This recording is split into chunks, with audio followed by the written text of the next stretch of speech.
144 സങ്കീർത്തനം 5-ാമത്തെ വാക്യം. സങ്കീർത്തനം 144 5-ാമത്തെ വാക്യം. യഹോവേ, ആകാശം ചായിച്ച് ഇറങ്ങി വരേണമേ. യഹോവേ, ആകാശം ചായിച്ച് ഇറങ്ങി വരേണമേ. സാഹസികമായ യാത്രകൾ കൊണ്ട് സുപ്രസിദ്ധി നേടിയ ആളാണ് sir Ernest Henry Shackleton. Sir Ernest Henry Shackleton അദ്ദേഹം നടത്തിയ യാത്രകൾ കൊണ്ട് ലോകപ്രസിദ്ധനാണ്.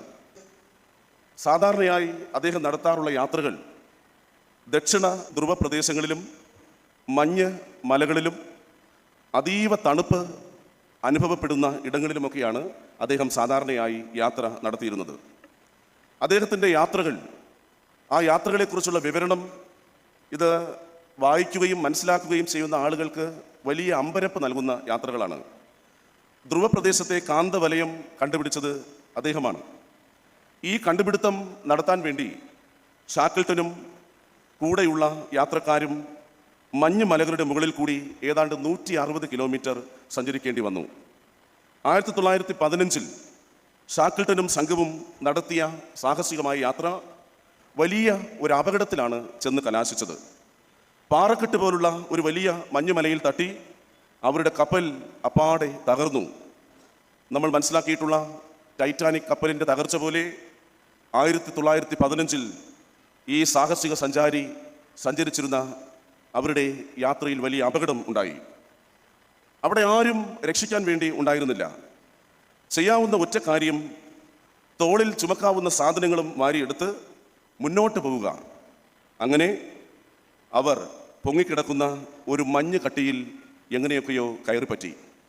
ഷാക്കിൾട്ടനും സഹയാത്രികരും കയറിപ്പറ്റിയ ആ മഞ്ഞ് കട്ടി ക്രമേണ ഒഴുകി ഏതാണ്ട് 288 കിലോമീറ്റർ അകലെയുള്ള എലിഫന്റ് ഐലൻഡ്, എലിഫന്റ് ദ്വീപിൽ പോയി ഉറച്ചു. കൈവശമുണ്ടായിരുന്ന കമ്പിളിയും പുതപ്പും ഭക്ഷണ വിഭവങ്ങളുമൊക്കെ തൻ്റെ കൂടെ സഞ്ചരിച്ച ആളുകൾക്ക് നൽകിയതിനു ശേഷം ഷാക്കിൾട്ടൺ ആ ദ്വീപിൽ നിന്ന് സഹയാത്രികരെ രക്ഷിക്കുന്നതിന് വേണ്ടി തിരികെ പുറപ്പെട്ടു. അങ്ങനെ ആ ദ്വീപിൽ കണ്ടെത്തിയ ഒരു ചെറിയ ബോട്ടിൽ ഷാക്കിൾട്ടൺ രക്ഷാമാർഗം അന്വേഷിച്ച് ഇറങ്ങി. തിരിച്ച് രക്ഷയ്ക്ക് വേണ്ടി പോകുമ്പോൾ അദ്ദേഹം സഹയാത്രികർക്കൊരു വാക്ക് കൊടുത്തു. ആ വാക്ക് ഇങ്ങനെയാണ്: രക്ഷാമാർഗവുമായി ഞാൻ തിരിച്ചു വരും. അങ്ങനെ ഷാക്കിൾട്ടൺ ആ ചെറിയ ബോട്ടിൽ അതീവ ധീരതയോടെ ഏതാണ്ട് 2888 കിലോമീറ്റർ സഞ്ചരിച്ച് സൗത്ത് ജോർജിയ എന്ന സ്ഥലത്ത് എത്തിച്ചേർന്നു. അവിടെ നിന്ന് സംഘടിപ്പിച്ച ഒരു കപ്പലുമായി തന്നെ എലിഫന്റ് ദ്വീപിൽ കാത്തിരിക്കുന്ന സഹയാത്രികരുടെ അടുത്തേക്ക് യാത്ര തിരിച്ചു. പക്ഷേ ആ യാത്രയും വലിയ ദുഷ്കരമായിരുന്നു. ദിവസങ്ങൾ പലത് പിന്നിട്ടു. എലിഫന്റ് ദ്വീപിൽ കഴിയുന്നവരുടെ കൈവശമുണ്ടായിരുന്ന ഭക്ഷണങ്ങളും അവരുടെ കൈവശമുണ്ടായിരുന്ന വിഭവങ്ങളും ഒന്നൊന്നായി തീർന്നു തുടങ്ങി. മഞ്ഞുറഞ്ഞ് നിൽക്കുന്ന ആ ദ്വീപിൽ മരണമുഖത്ത് നിൽക്കുന്ന ആ യാത്രികർ പരമാവധി ജീവിച്ചിരിക്കാൻ വേണ്ടി പിടിച്ചു നിന്നു. ഐസ് കടിച്ച് തിന്ന് വിശപ്പും ദാഹവുമൊക്കെ ശമിപ്പിച്ചു. ഷാക്കിൾട്ടൺ രക്ഷാമാർഗവുമായി മടങ്ങിയെത്തും എന്ന് തികഞ്ഞ പ്രതീക്ഷയോടെ അവർ നോക്കി നിന്നു. അങ്ങനെ ഇരിക്കുമ്പോൾ അങ്ങ് അകലെ ഒരു കപ്പലിൻ്റെ ഒരു യാഥാർത്ഥ്യം അവർ കണ്ടു. ഷാക്കിൾട്ടൻ്റെ കപ്പൽ കണ്ടു തുടങ്ങി. എല്ലാം മറന്ന് ഈ സഹയാത്രികർ തുള്ളിച്ചാടി. രക്ഷാമാർഗവുമായി ഷാക്കിൾട്ടൺ മടങ്ങി വരും എന്ന് പ്രാർത്ഥനയോടെ എലിഫന്റ് ദ്വീപിൽ കാത്തിരുന്ന സഹയാത്രികർക്ക്, സഞ്ചാരികൾക്ക് കപ്പലുമായി വരുന്ന ഷാക്കിൾട്ടൻ്റെ ചിത്രം ഒരു വലിയ ആശ്വാസവും അനുഗ്രഹവുമായിരുന്നു.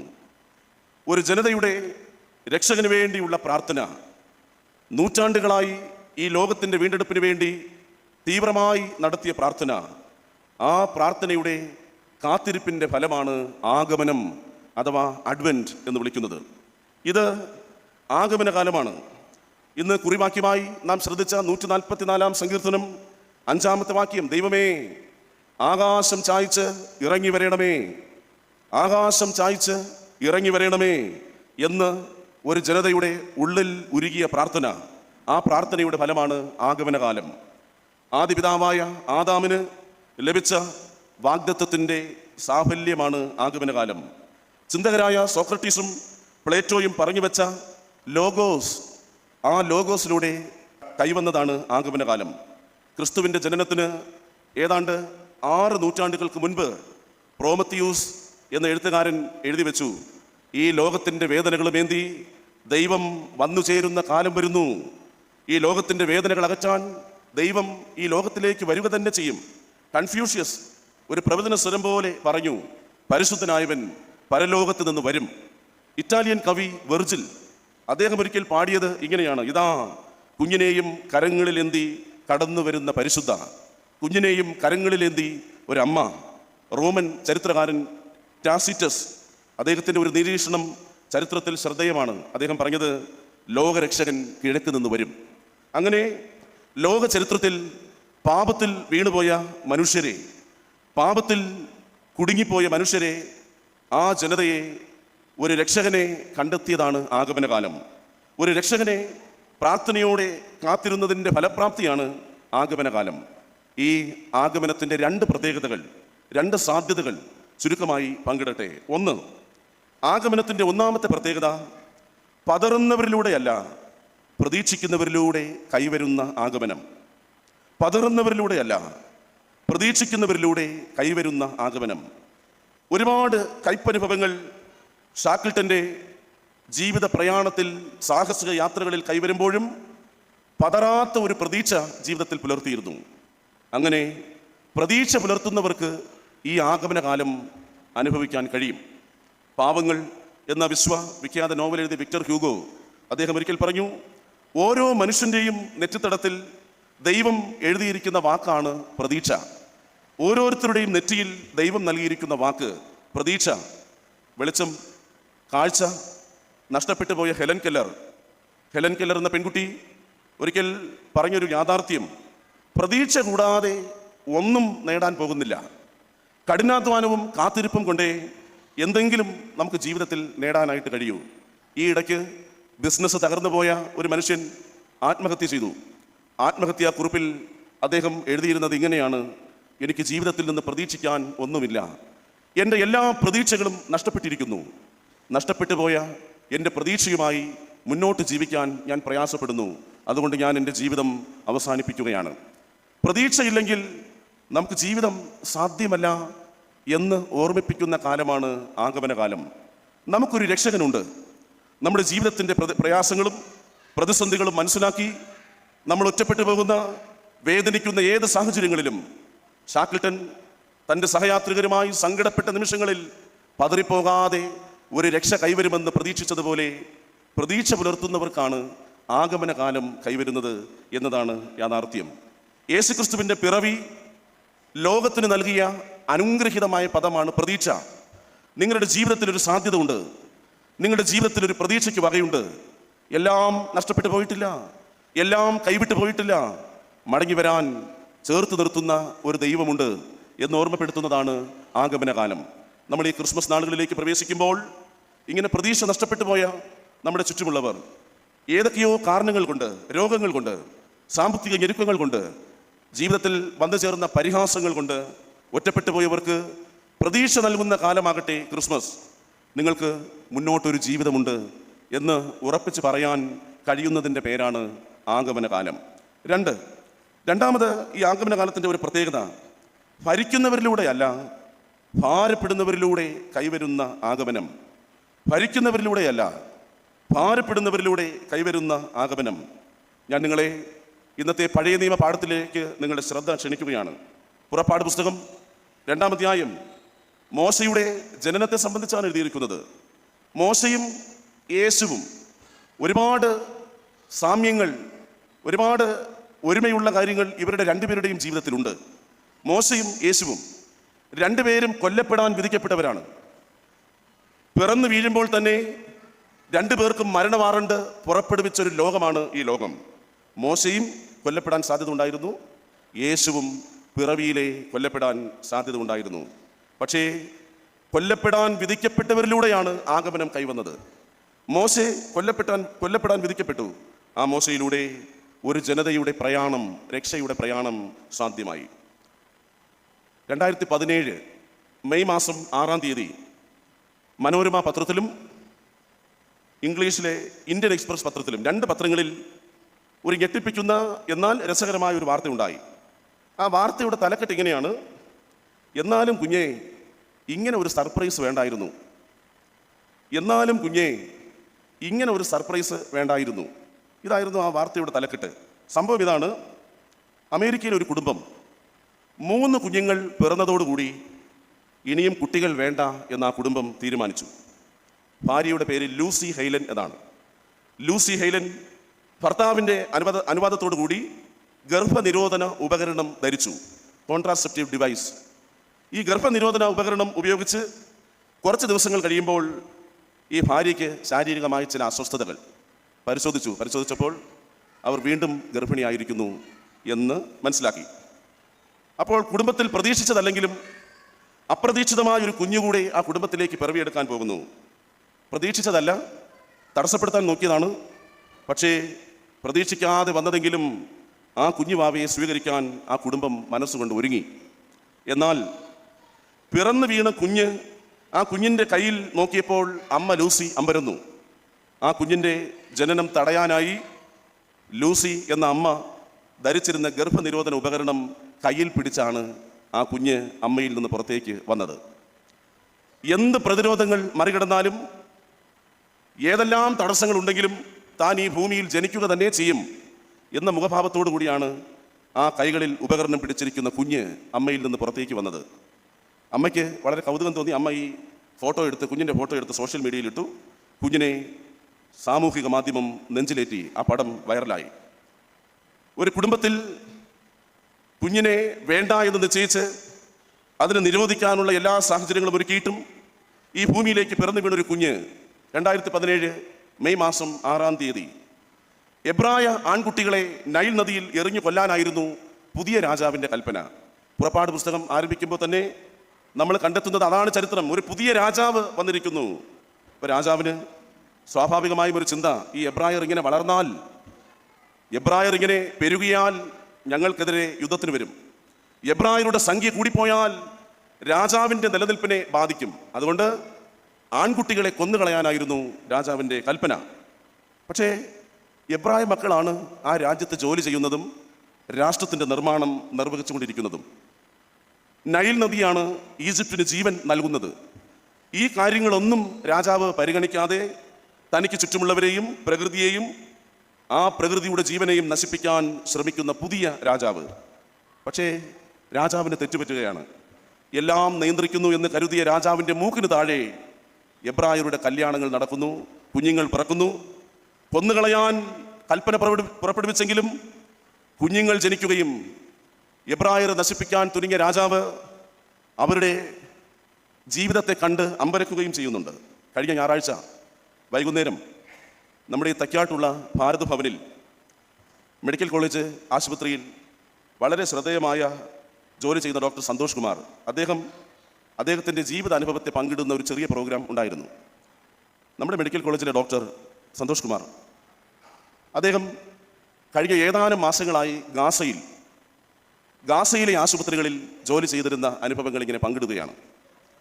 അദ്ദേഹം പറയുന്നുണ്ട്, ഗാസയിൽ ജോലി ചെയ്യുമ്പോൾ അവർ ജോലി ചെയ്തുകൊണ്ടിരുന്ന കെട്ടിടങ്ങൾ ആശുപത്രികളെ മിസൈലുകൾ കൊണ്ട് തകർക്കുകയാണ്. അങ്ങനെ അവരുടെ ചികിത്സാ അനുഭവങ്ങളെ സ്കൂൾ കെട്ടിടങ്ങളിലോട്ട് മാറ്റുന്നു.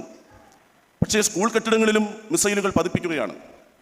ആശുപത്രികളിൽ പല രോഗങ്ങളോടും ഭാരങ്ങളോടും വന്നു നിൽക്കുന്നവർ, ക്യൂ നിൽക്കുന്നവരെ തുരുതുരാ വെടിവെക്കുന്നു. വെടിവെക്കുന്നത് അവർക്കൊരു പരിശീലനം പോലെയാണ്. ചെറിയ മക്കൾ, ചെറിയ കുഞ്ഞുങ്ങൾ, ചില ദിവസങ്ങളിൽ വരുന്ന കുഞ്ഞുങ്ങളുടെ തലയിലാണ് വെടിയേറ്റ് വരുന്നത്. ചില ദിവസങ്ങളിൽ വരുന്ന കുഞ്ഞുങ്ങളുടെ വയറിലാണ് വെടിയേൽക്കുന്നത്. അവരുടെ ജനനേന്ദ്രിയങ്ങളിൽ വെടിയേൽക്കുന്നു. അപ്പോൾ ഡോക്ടർ അന്വേഷിച്ചു, എന്താണ് കാരണം? ഒരേ പാറ്റേണിൽ വരുന്ന കുട്ടികൾ തലയിൽ വെടിയേൽക്കുന്നു, വയറ്റിൽ വെടിയേൽക്കുന്നു, അല്ലെങ്കിൽ കാലിൽ വെടിയേൽക്കുന്നു. ഒരു കൂട്ടം കുട്ടികൾ ഇങ്ങനെ വെടിയേൽക്കുന്നതിൻ്റെ കാരണം എന്താണ്? അദ്ദേഹം കണ്ടെത്തിയ സത്യം ഇതാണ്: ഈ വെടിവെക്കുന്ന സൈനികർ അവർ വളരെ രസകരമായി അവരവരുടെ പരിശീലനത്തെ പ്രോത്സാഹിപ്പിക്കുകയാണ്. തലയിൽ വെടിവെക്കുന്നത്, ശരീരഭാഗങ്ങളിൽ വെടിവെക്കുന്നത് എങ്ങനെയെന്ന് ഈ കുഞ്ഞുങ്ങളിൽ പരീക്ഷിക്കുകയാണ്. അത്രയും നീചമായ ഗാസയിലെ യാഥാർത്ഥ്യം. എന്നിട്ട് ഡോക്ടർ പറയുന്നുണ്ട്, അവിടെ ജോലി ചെയ്യുമ്പോൾ പ്രതീക്ഷിക്കാൻ ഒരു വകയുമില്ല. അവർക്കൊരു ടോയ്ലറ്റ് പോലും നേരെ ചൊവ്വയില്ല. ചെറിയ ചെറിയ ടെൻറ്റുകളിൽ 6-7 കുടുംബങ്ങൾ തിങ്ങിപ്പാർക്കുന്ന ഇടയിലും അവിടെ വിവാഹങ്ങൾ നടക്കുന്നുണ്ട്, കുഞ്ഞുങ്ങൾ പിറന്നു വീഴുന്നുണ്ട്. ആ കുഞ്ഞുങ്ങളുടെ മുഖത്തും പുഞ്ചിരി മായാതെ നിൽക്കുന്നുണ്ട്. തലയ്ക്ക് മുകളിൽ എപ്പോൾ വേണമെങ്കിലും ഒരു മിസൈൽ പതിക്കാം. ചിന്നിച്ചിതറിയ ശരീരഭാഗങ്ങളുമായി അവിടുത്തെ ആളുകൾ അങ്ങോട്ടും ഇങ്ങോട്ടും അലയുന്നതിൻ്റെ ഇടയിലും ആ ദേശത്ത് വിവാഹങ്ങൾ നടക്കുന്നുണ്ട്, കുഞ്ഞുങ്ങൾ പിറക്കുന്നുണ്ട്.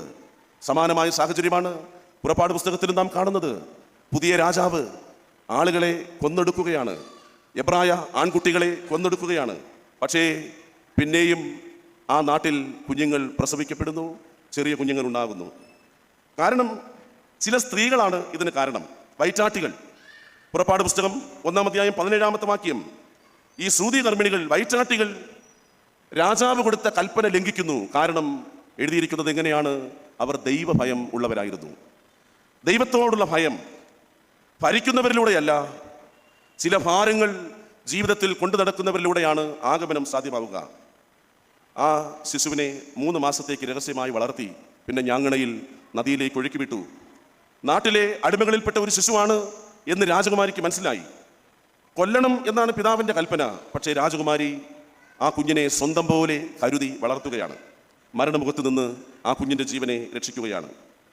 ദൈവം ഇടപെടുന്നത് ഇങ്ങനെ മറഞ്ഞിരിക്കുന്ന ചില സ്ത്രീകളിലൂടെയാണ് എന്നതാണ് പുറപ്പാട് പുസ്തകത്തിൻ്റെ പാഠം. വൈറ്റാട്ടികൾ, അമ്മ, രാജകുമാരി, ആ ഞാങ്ങണ പെട്ടകം ചെന്ന് നദിയിൽ നിന്ന് എടുക്കാൻ പോയൊരു ദാസിയുണ്ട്. ഇങ്ങനെ ചില സ്ത്രീകൾ മോശ എന്ന വിമോചന നായകൻ്റെ പിറവിക്ക് കാരണമാവുകയാണ്. സർവശക്തനായ ഭരണാധികാരി, സർവസജ്ജമായ സൈന്യം അവിടെ നിലവിലിരിക്കുമ്പോഴും ദൈവം ചില ഭാരപ്പെടുന്നവരെ, സാധാരണ ആളുകളെ കണ്ടെത്തുകയാണ്. ഇതാണ് ദൈവത്തിൻ്റെ മാർഗം.